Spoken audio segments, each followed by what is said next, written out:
मुझे किंग ना कहो, मैं किंग नहीं हूं, मैं कोई बादशाह नहीं हूं क्रिकेट का। मुझे किंग कहना छोड़ दो आप लोग, क्योंकि मैं अभी अपनी जो है परफॉर्मेंस पर फोकस करना चाहता हूं। ऐसा कहना है बाबर आजम का। बाबर आजम को जहां पर फैंस ने कहा कि आप किंग हैं हमारे, वहीं पर बाबर आजम का रिप्लाई हमें देखने को मिला कि भैया मुझे अभी किंग कहना छोड़ दो, क्योंकि मुझे जो है अपनी परफॉर्मेंस पर फोकस करना है। मुझसे रन्स नहीं हो रहे, मुझसे उस तरह से परफॉर्म नहीं हो पा रहा पाकिस्तान के लिए जिस तरह से मुझे, जिस चीजों को मुझे लेकर चलना चाहिए था, शायद वो मुझसे पीछे छूट रही हैं।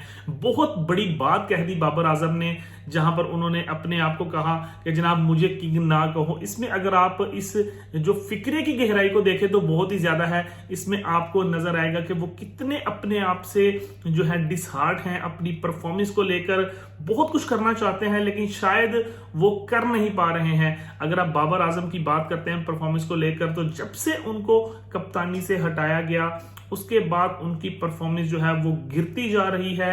उस तरह से परफॉर्म नहीं कर पा रहे, एक ही जगह पर बार बार आउट हो रहे हैं, इजी विकेट्स दे रहे हैं, जिसकी वजह से बाबर आजम पर काफी ज्यादा तनकीद भी की जाती रही है। उनको ड्रॉप भी किया गया, उनको रेस्ट देकर डोमेस्टिक खेलने का भी कहा गया। लेकिन क्योंकि बाबर आजम का रिकॉर्ड जो है वो बहुत बड़ा है, बाबर आजम बल्लेबाज बहुत बड़े हैं, लेकिन वो कहते हैं ना कि कुछ बैड पैचेस आ जाते हैं क्रिकेटर्स की लाइफ में, जहां पर वहीं पर उनको पता चलता है कि हम जो है किस तरह से लोग हमें पैशनेट की तरह हमें बिल्कुल पूजते हैं, जिसकी वजह से वो हमारे इतने बड़े फैन हैं। वहीं पर बाबर आजम जो है वो बहुत ज्यादा परफॉर्मेंसेस को लेकर अपनी बहुत ज्यादा परेशान है, जिसकी वजह से उन्होंने आखिरकार ये कह दिया कि मुझे किंग ना कहें।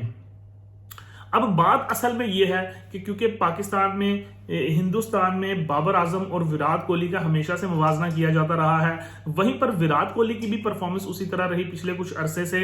वो उस तरह से रन्स नहीं कर पा रहे इंडिया की तरफ से, लेकिन इंडिया मुसलसल उनको कैरी करता रहा, चाहे वो बॉर्डर गवास्कर सीरीज हो, चाहे वो जो है इंग्लैंड के खिलाफ सीरीज हो। उस तरह से रन्स नहीं निकले विराट कोहली के बल्ले से।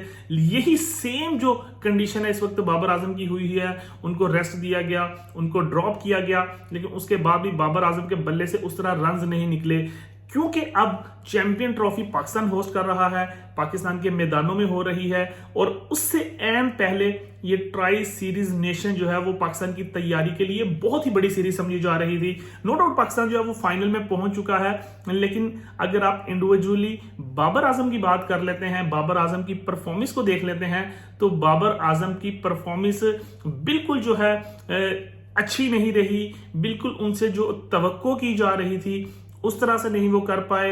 शायद ओपनिंग का मसला है, नंबर 3 पर अच्छा खेलते हैं, ये सारी चीजें कहते हैं। लेकिन अगर जब कहते हैं ना कि आप प्रोफेशनल होते हैं अपनी फील्ड में, तो फिर आपके पास कोई एक्सक्यूज नहीं होता है जनाब कि मुझे नंबर का मसला है, मेरी इस चीज का मसला है। अगर आप खेल रहे हैं इसका मतलब है कि आप 100% फिट हैं, लेकिन आपके बल्ले से रन्स नहीं निकल रहे, इसका मतलब है कि आपकी परफॉर्मेंस जो है वो अच्छी नहीं है, आपकी फॉर्म अच्छी नहीं चल रही। लेकिन बाबर आजम का अपने आप को कहना कि मुझे किंग ना कहो, ये बात पूरी तरह से वाज़ेह करता है कि बाबर आजम खुद जो है अपने आप से नाखुश हैं, क्योंकि फौरन से बाद अब ये ट्राई सीरीज का फाइनल है कल, और उसके फौरन बाद जो है वो चैंपियन ट्रॉफी शुरू हो जाएगी। तो अगर बाबर आजम इस चैंपियन ट्रॉफी में रन्स नहीं करते, ना सिर्फ उनके लिए मुश्किलात बढ़ेंगी बल्कि पाकिस्तान के लिए भी मुश्किलात बढ़ेंगी, क्योंकि एक ऐसे प्लेयर से काफी ज्यादा तवक्को की जाती है। क्योंकि बाबर आजम जब भी रन्स करते हैं पाकिस्तान की विन परसेंटेज जो है वो काफी ज्यादा हाई हो जाती है, जिसकी वजह से पाकिस्तान को उनकी बैटिंग की बहुत ज्यादा जरूरत है।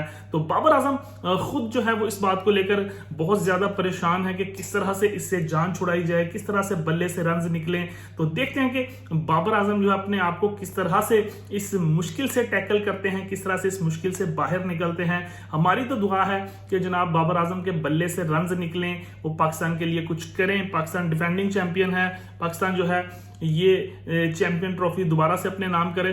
तो दोस्तों आपके ख्याल से क्या बाबर आजम अपनी जो है इस बुरी फॉर्म से निकल सकते हैं? क्योंकि अगर बाबर आजम इस बुरी फॉर्म से निकलते नहीं हैं तो वो दिन दूर नहीं है जब बाबर आजम से ओडीआई नंबर 1 का जो रैंक है वो भी चला जाएगा। क्योंकि दूसरी तरफ हमारे पड़ोसी हिंदुस्तान के शुभमान गिल जो है, जो कि स्ट्रॉन्ग कैंडिडेट है नंबर 1 पोजीशन के, वो जो है बहुत ज्यादा अच्छे रन कर रहे हैं। उनकी पिछले मैच में सेंचुरी आई, और बाबर आजम की तरफ से क्योंकि उनकी वो रन नहीं आ रहे, उन पर काफी ज्यादा प्रेशर बढ़ता जा रहा है। तो दोस्तों देखते हैं कि बाबर आजम किस तरह से इस चीज को टैकल करते हैं। वीडियो को पसंद आए तो लाइक शेयर कीजिएगा, और कमेंट सेक्शन में अगर आप बाबर आजम से मोहब्बत करते हैं तो किंग लाजमी टाइप कीजिएगा।